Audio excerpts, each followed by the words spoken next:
Përshëndetje të gjithëve, ndodhem në fshatin Larushk, aty ku banorët janë shumë të shqetësuar për sa i përket rrugës.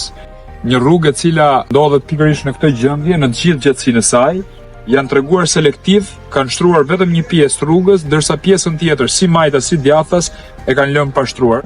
Vështirësitë janë shumë të mëdha. Faktikisht Larushku ka edhe problematika të tjera, siç është çështja e mospastrimit të kanaleve, apo edhe uji i vaditjes, i cili mungon.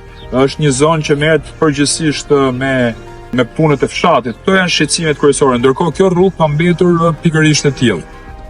Ndodhemi pikërisht aty ku ndahen dy botë, Korea e Veriut dhe Korea e Jugut. Pjesa këtej nuk është shtruar, rreth diku te 850 metra, ndërsa pjesa këtej ka asfalt, siç e shikoni tani, diku te 500 metra. Pas 500 metrave vazhdon prapë rrugë e pashtruar. Unë gjykoj që nuk duhet bëhen diferencime Korea e Jugut, Korea e Veriut. Ne jemi të gjithë shqiptarë dhe rruga duhet shtruar njësoj për të gjithë.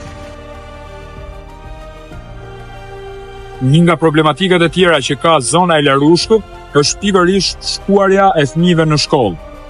Ka pasur disa aksidente pikërisht në rrugën tonë mbrapa, makinat ecën me shumë shpejtësi dhe fëmijëve të vegjël ju duhet që të kalojnë. Prindrit janë detyruar që të marrin fugona për një distancë shumë të shkurtër, vetëm që mos i lejnë fëmijët e vegjël për të kaluar rrugën. Ka ndodhur shumë aksidente, ndonjëherë kanë qenë edhe fatale, por është shumë e rëndësishme dhe është kërkesë imediate që të ndërtohet një mbikalim, qoftë edhe hekurin për të kaluar nga ana tjetër e shkollës. Kjo që shikoni këtu është shkolla e Larushkut, është me të vërtetë rrezik jetë për fëmijët që kalojnë gjatën nga njëra anë tek ana tjetër.